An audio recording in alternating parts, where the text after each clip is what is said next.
看日月潭趁着暑假要来趁这个旅游钱，伫个水社村来办活动，现场除了有在地美食、甲农特产品之外，嘛提供亲子同乐，免费予游客来体验骑入古船仔的水上运动。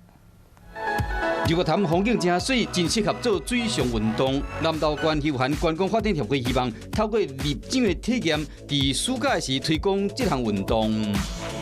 主要是来让大家来日月潭这边体验这个免费的立式滑翔活动。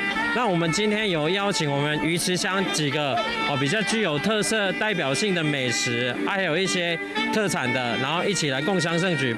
这摆体验活动结合日管处、渔地乡公所、渔地乡农会等等的单位，唔但推广日月潭水上运动，嘛行销在地红茶产业。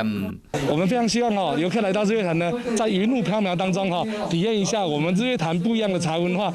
为了确保水上活动的安全，日管处委托协会办专业救生员的训练，要来维护游客安全。 有事没事，赶紧转开华视。还没有订阅华视的 YouTube 频道吗？赶紧按赞、订阅、开启小铃铛。我们华视 YouTube 见。